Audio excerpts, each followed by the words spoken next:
제가 기도하고 함께 예배 시작하도록 하겠습니다. 하나님, 우리가 목마름으로 하나님께 구하는 것이 어떤 우리의 괴로움과 힘듦으로만 남는 것이 아니라 약속하신 하나님을, 또 신실하신 하나님을 믿음으로, 또 하나님을 경험하고 그렇게 하실, 우리를 지켜주실, 또 우리를 채워주실 하나님을 기대함으로 하나님께 구하는 그 우리의 마음을 우리로 기뻐하게 하여 주시옵소서.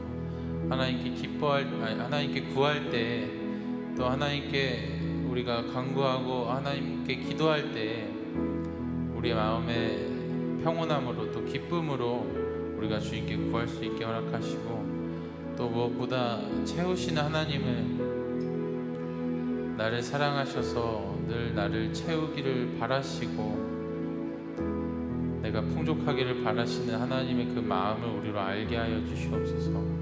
이렇게 우리가 하나님을 믿음으로 우리의 예배가, 또 우리의 삶이, 또 내게 허락된 모든 것들이 내게 평온으로, 기쁨으로 주여,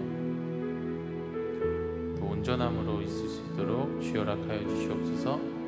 그렇게 하시기 믿습니다. 이 말씀 예수님 이름으로 찬양합니다. 기도합니다.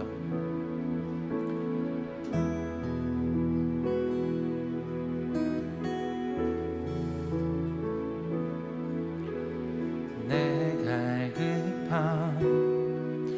어느 것으로 채울 수 없네.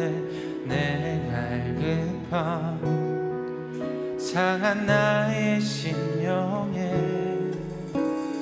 내 갈급함 부르짖는 소리 들으소서.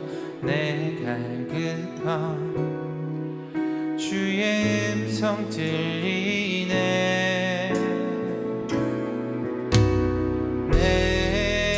내게로 나오라. 영원히 영원히 목마름 전혀 없으리. 내게로 나오라.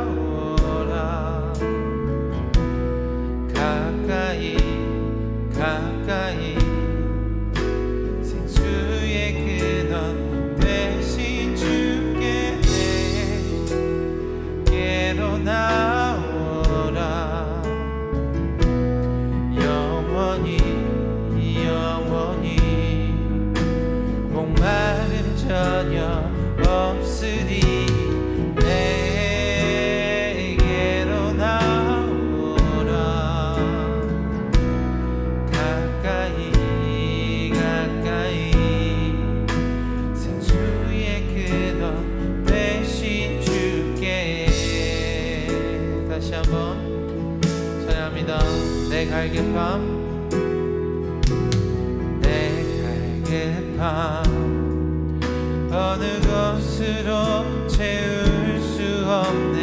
내 갈급함 상한 나의 심령에, 내 갈급함 부르짖는 소리 들으소서. 내 갈급함 주의 음성 들리네. 내게로 나오라. 내게로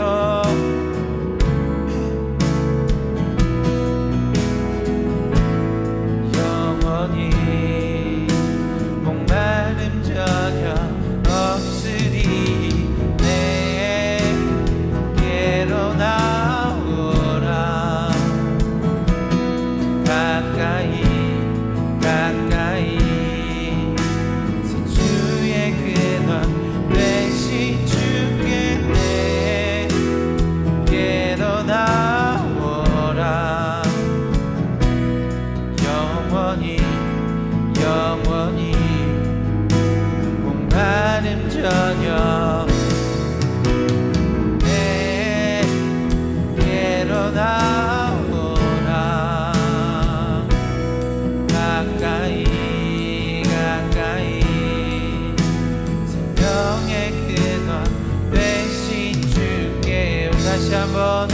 내게로 나오라.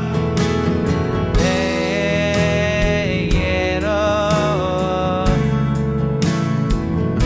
예 주님, 우리가 주님께 나아갑니다.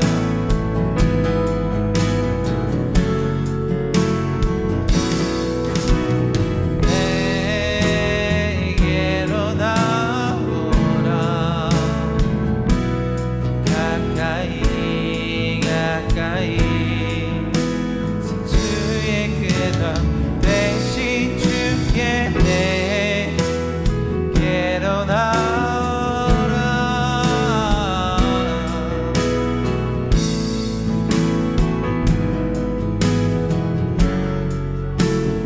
없으니 내게로 나오라. 가까이 가까이 생명의 근원 대신 주께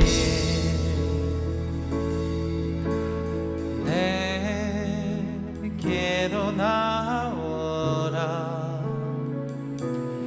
영원히 영원히 목마른 저녁 주님께서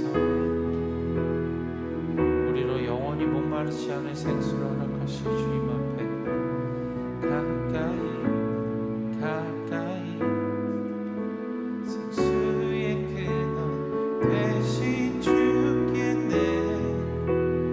내게로 나오라. 주께 나갑니다. 영원히 목마른 저녁 없으리. 내게로 나오라. 가까이 가까이 생명의 근원 대신 주께. 하나님, 우리 마음에 생명의 근원 되시는, 또 우리를 채우시는 그 생수의 근원 되시는 하나님을 온전히 믿을 수 있는 힘이 없습니다. 그렇게 우리가 주님께 나아갑니다. 또 주님께 구합니다. 하나님, 나를 지키소서. 하나님, 나를 도와주시옵소서. 생명의 근원 되시는 하나님을, 또 신실하신 하나님을, 무엇보다 내가 목마름을 채우기를 바라는 그 마음보다 더 나를 채우기를 원하시는 그 하나님의 마음을 우리로 믿을 수 있는 그 힘을 주여 우리에게 허락하여 주시옵소서. 그 믿음을 우리에게 허락하여 주시옵소서. 우리가 온전히 그 믿음으로 주님을 바라보고 그 믿음으로 주님께 우리가 향할 때 하나님, 우리로 하나님을 온전히 경험케 하시고 우리로 온전히 주님 안에 거할 수 있도록, 또 그 거하는 우리의 삶이 될 수 있도록 하나님 인도하여 주시옵소서. 그렇게 하실 주님을 찬양합니다. 이것은 예수님 이름으로 기도드렸습니다.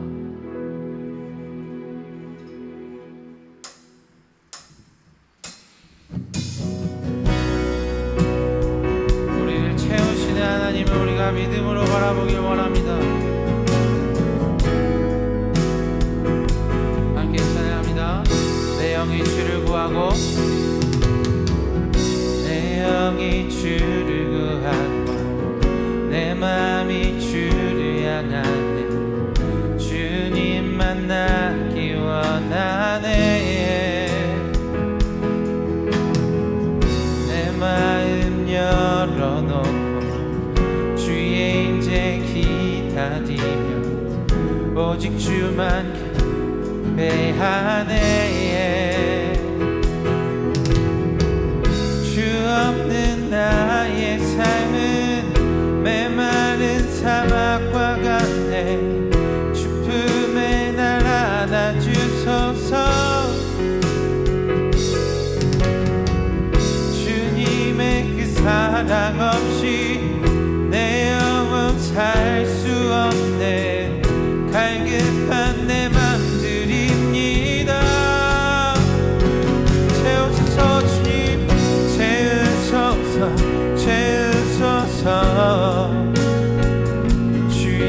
사랑에 목마르니 채우소서 채우소서 주의 임재를 기다리니 다시 한번 내 영이 주를 구하고 내 영이 주를 구하고 내 맘이 주를 향하네 주님 만나기 원하네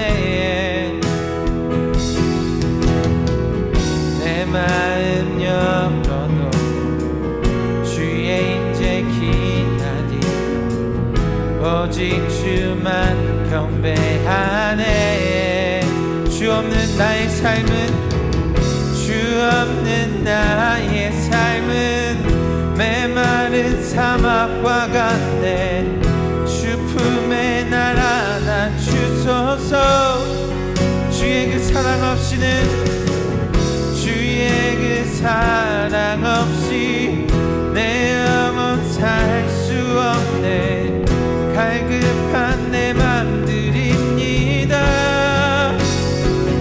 채우소서 채우소서 채우소서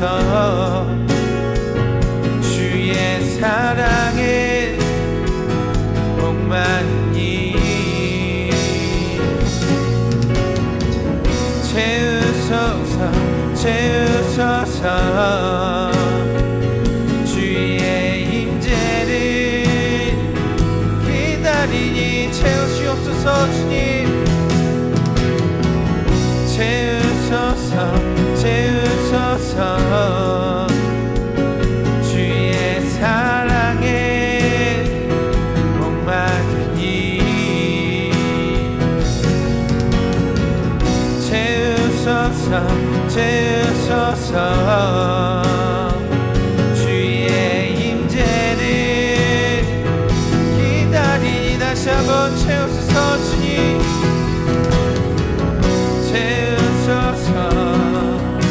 예 주님 오셔서 내 맘을 채우시옵소서 채우신 하나님 날 사랑하신 하나님 채우소서 채우소서 주의 임재를 기다리니 우리 시간 함께 기도하기 원합니다 예 주님 우리로 채우신 하나님을 경험케 하시옵소서 날 사랑하셔서 날 바라보시는 또 내 삶 전부를 계획하시고 인도하신 하나님을 주여 나로 경험케 하여 주시옵소서 우리 그것을 위해 주여 한번 부르시기도 하시겠습니다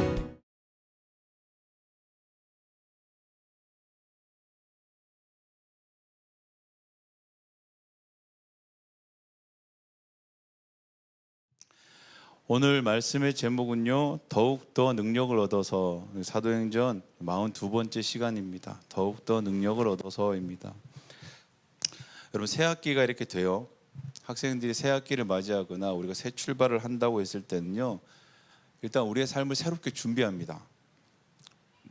작게는 필기도구를 새롭게 사기도 하고요 노트를 새로 구입하기도 하고 대부분 새로운 것들 새 것을 좀 준비하기도 합니다. 새로 출발하는 시간에 의미를 두는 거죠. 어떤 사람들이 이런 사람도 있어요. 무언가 새롭게 시작할 때 자신이 거주하는 공간이에요. 사무실이면 사무실, 개인적 룸이면 개인적 룸에 이 자리를 바꾸는 습관들이 있는 분이 있어요. 책상의 위치를 바꾸거나 책장의 자리를 이렇게 위치를 바꿔서 새로운 환경으로 또 새롭게 새로운 마음으로 일을 시작하는 분들이 있습니다. 또 어떤 분들은 조금 더 나아가서요 자신이 살고 있는 집이나 아니면 근무하는 근무지까지 옮기면서 새로운 출발을 새로운 시작을 하는 분들이 있어요. 전혀 다른 환경에서 새로운 사람들과의 관계를 통해서 인생의 새로운 출발을 시작하는 분들도 있습니다. 이런 것처럼요 이게 새로움이라고 그래요. 어떤 일을 출발하고 시작하는 거는요 우리가 새로운 변화를 추구하는 거예요. 그리고 조금의 그 변화가요 우리 삶 가운데 그 의미가 되는 것들이 새롭게 시작하는 마음의 의미를 굉장히 부여할 수 있다고 해요. 그 이전과는 다른 그 새로움을 기대하는 마음이 우리 삶 가운데 그렇게 나타날 수 있다고 얘기합니다. 그래서 이 출발 시작이라는 거는요, 지난 시간이 마무리됐다는 걸 우리가 의미해요. 그리고 새로운 시간이 이미 다가왔음을 우리가 이제 느끼는 거죠. 그래서 대부분 방금 얘기한 것처럼요, 지나간 것들은 굉장히 뒤로 이렇게 많이 밀어둬요. 장롱 깊은 곳에 넣어버린다든가 아니면 저처럼 그냥 버린다든가. 이 출발 시작, 이 설렘과 동시에 새로운 낯설음, 그리고 동시에 기대라는 것들이 분명히 존재합니다. 그런데 하나님의 시작은요, 이상하게 우리가 생각하는 거랑은 조금 차이가 있어요. 하나님의 시작에는요, 눈에 보이는 변화는 없다는 거예요. 상황과 환경이 달라지는 건 사실 없어요. 우리를 이미 새롭게 하신 주님이잖아요. 성령으로 우리의 마음을 변화시킨 주님, 우리의 마음을 이끄신 그 주님께서는요, 우리를 여전히 어디에 두시냐? 어제와 같은 오늘에 그대로 놔두세요. 그리고 그 자리가요, 전혀 변화라는 건 보이지가 않아요. 그 현실에서 주님을 출발하는 거예요. 우리가 새롭게 출발하는 것은 새로운 환경을 꿈꾸고 시작합니다. 그래서 자꾸 새로운 환경을 만들려고 그래요. 그런데 주님의 출발은요, 여전히 어제와 같은 오늘의 현실 안에서 출발하는 거예요. 그래서 다른 사람들이 보기에는요, 그 삶이 하나님이 막 역사하셨어요. 그래도 눈에 보이는 변화가 일어나지 않으니까요, 정말 하나님이 네 삶 가운데 역사하신 게 맞아? 라고 우리에게 반문하고 조롱할 수 있다는 거예요. 우리가 잘 알던 사마리아의 수가성 여인이에요. 그 여인이 예수님 만나고 돌아갔던 곳은요, 다른 곳이 아니라 수가성, 그가 여전히 수치를 감당하고 살았던 수가성의 그 동네, 자기 집 근처 동네로 돌아갔어요. 그가 비록 구원을 경험했지요. 하나님의 은혜를 경험함에도 불구하고 그는 그 마음이 변해서 그 마음이 하나님의 은혜로 채워졌음에도 불구하고 그의 삶은요, 여전히 어딥니까? 그가 조롱받았던 곳으로 가야 한다는 거예요. 여전히 그의 삶은 수치와 조롱을 감당해야 하는 삶이었을 거예요. 변함은 없어요. 오히려 그 이전보다 더 그들의 얼굴을 마주해야 되고요, 더 힘든 삶을 살 수도 있어요. 왜 하나님은 그의 삶에 새로운 변화를 허락하지 않을까라는 거예요. 왜 그들의 환경을 변화시켜 주지 않으시고 어제와 같은 오늘의 현실 안에서 여전히 출발하게 하실까라는 거예요. 오늘 청년 사울이 새 힘을 얻었어요. 그리고 그가 마주한 현실이죠. 그를 이끈 곳이 어디입니까? 회당이라는 거예요. 오늘 주님은 그리스도인이 된 사울을, 그가 여전히 몸담고 회심전 함께 머물렀던 사람, 그들이 모여있는 곳으로 주님은 사울을 끌고 가셨어요. 보지 않아도 결과는 뻔하죠. 처음에는 이 회당에 온 사울을 보고 사람들이 굉장히 반겼을 거예요. 왜냐하면 다마스쿠스로 온다는 소식은 들었는데 오다가 사울의 소식이 끊어진 거죠. 이래저래 걱정하던 회당의 유대인들은 소문에는 사울이 큰 사고를 당했다더라라는 얘기도 들리고요, 또 어떤 소문에는 그리스도인으로 개종을 했다, 이런 소문도 막 들리는 거예요. 별의별 소문은 다 들리는데 사울은 정작 나타나지 않고 그들이 몹시 걱정했을 거예요. 그런데 이 회당에 아무렇지 않게 사울이 나타난 거예요. 그때 그곳에 모여있던 유대인들은 생각했을 거예요. 아, 소문들이 다 헛소문이었구나. 그리고 사울을 향해서 말했을 거예요. 자, 대제사장에게 편지를 받아오신다는데 그 편지를 보여주십시오. 그 편지가 있어야 이곳에 있는 그리스도인들을 이제 우리가 잡아갈 수 있으니까요. 사울과 그 편지를 기다렸던 유대 회당의 사람들은 사울을 반기면서 그렇게 얘기했을 거예요. 그런데 그렇게 나타난 사울이요, 남대없이 그리스도의 복음을 전하기 시작한 거예요. 예수님이 하나님의 아들이라고 선포했다, 이렇게 얘기해요. 그 사람들의 반응은 어떻습니까? 당황했다, 이런 표현을 나오는 거예요. 처음에는 너무 놀라가지고 정말 저 얘기가 사울의 입에서 나올 수 있는 얘기인가? 그 유대교 그리스도인들을 정말 죽여야 할 사람으로 보던 그 극단적인 유대인들이 그들의 수장이라고 여겼던 사울의 입에서 그리스도가 하나님의 아들, 예수가 그리스도라는 복음이 나오기 시작하니까요, 처음에는 그냥 듣고만 있었어요. 그리고 정신을 차리고 보니까 정말 소문이 사실이었구나 싶은 거예요. 그리고 그들이 내린 결론, 모여서 논의한 결론은 뭡니까? 사울을 죽여야겠구나 였어요. 근데 조금만 우리가 생각을 해보면 이렇게 되는 건 당연한 일일 거예요. 사울도요, 이전의 사울이었다면, 이런 상황이 다른 누군가의 현실이었다면 그 역시도 그 사람을 죽이자고 얘기했을 거예요. 그 먼 거리를 어떻게 보면 사울도 마찬가지잖아요. 그리스도인을 죽이기 위해서 이곳에 왔는데 그에게 닥쳐올 현실을 그가 몰랐겠냐라는 거예요. 그럼에도 복음의 출발이에요. 복음의 출발, 사울의 복음의 출발이 다른 곳에 있지 않고 회당에서 출발했다라는 거예요. 그가 복음을 증거할 곳이요 다른 곳이 아니었다는 거예요. 어제와 같이 내가 머물렀던 현실의 삶, 그곳이 바로 복음이 출발하는 곳이라고 얘기하는 거예요. 사실 우리의 어려움이 사실 여기에 분명히 있어요. 아니 주님이 우리의 현실을 좀 변화시켜 주시던가 아니면 현실에 있는 사람들을 좀 변화시켜 주시면 우리가 조금 더 편할 텐데 그렇지 않은 상황, 그렇지 않은 현실 가운데 여전히 우리를 두시고 계신다라는 거예요. 그죠?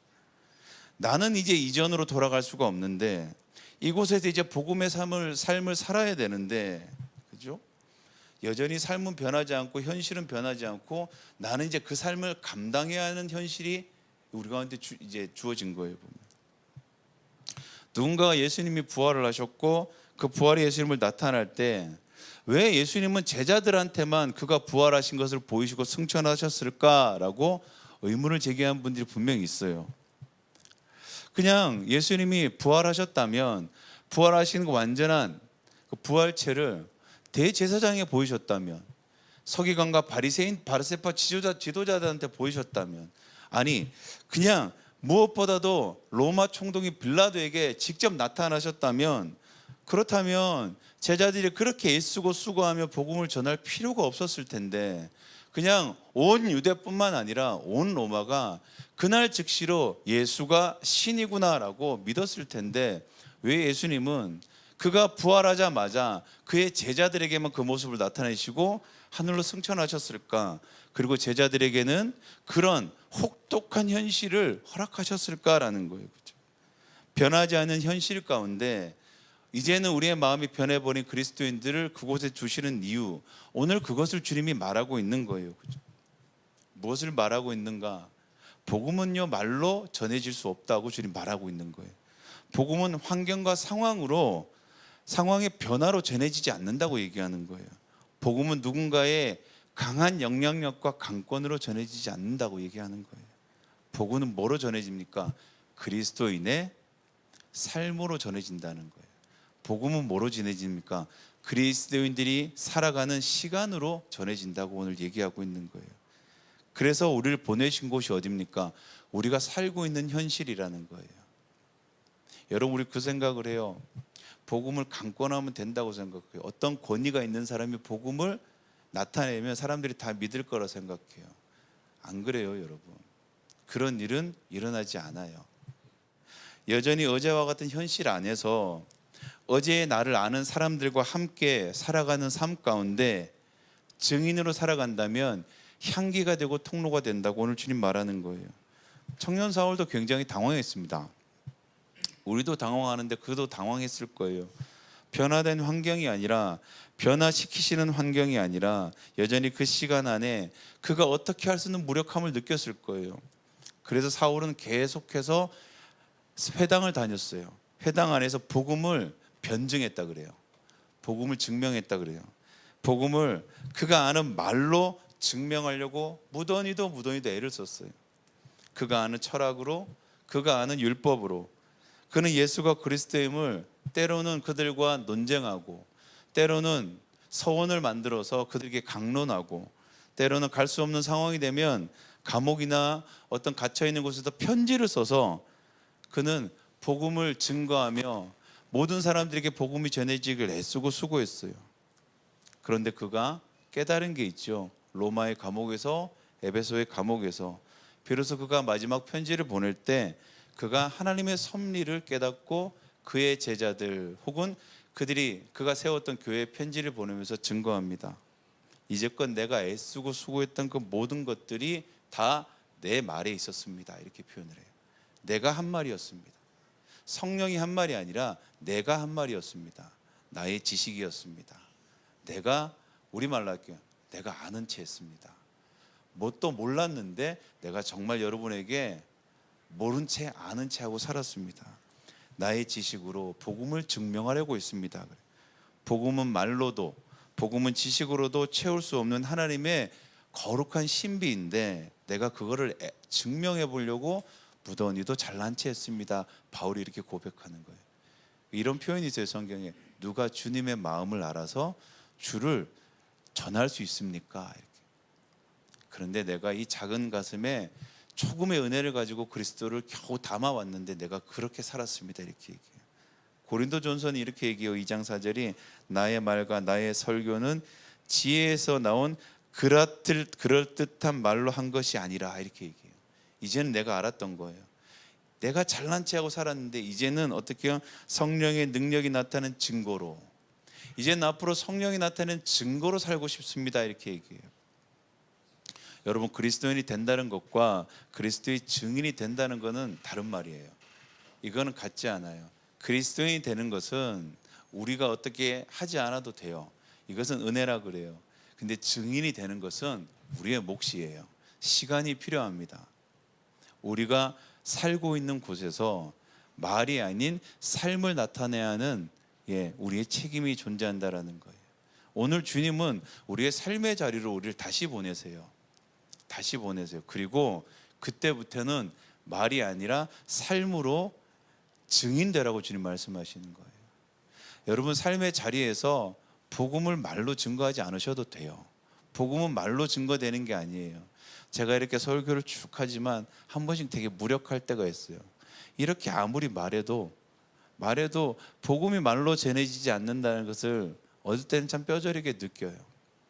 삶의 자리에서 주님께서는 우리가 그리스도인으로 살아내기를 주님께서는 기뻐하시는구나.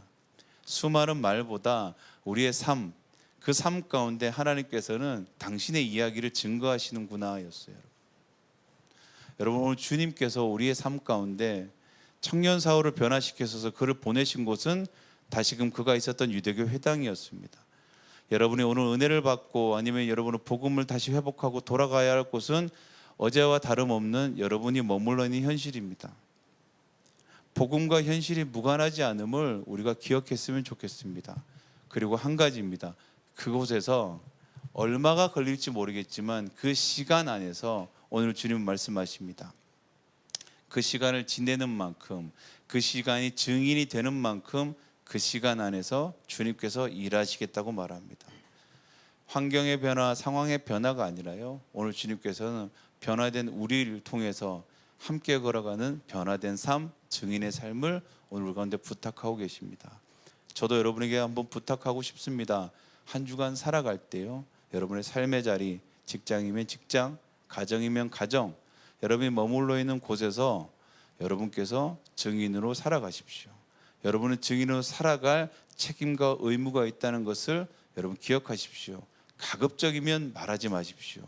가급적이면 논쟁하지 마십시오. 가급적이면 입술로도 복음을 증거하지 마십시오. 그리고 삶으로 증인되시며 주께서 말씀하시기를 여러분의 삶을 통해 증명하십시오. 그것이 바로 오늘 주님께서 우리 가운데 말씀하신, 사울을 통해서 말씀하신, 그래서 사울이 이렇게 얘기합니다. 더욱더 성령을 힘입어. 성령이 아니고서는 그리스도의 증인의 삶을 살아갈 수 없기에 더욱더 성령을 힘입어. 여러분, 힘들 때마다, 마음에 분노가 차오를 때마다, 내 삶 가운데 사람들이 나를 무시하고 나를 조롱할 때마다 여러분 기억하십시오. 더욱더 성령에 힘입어. 더욱더 성령을 붙들고 여러분의 말은 줄이시고 주께서 삶으로 증거하시는 그 은혜를 기대하며 살아가는 한 주간 되기를 간절히 소망합니다. 네, 기도하겠습니다.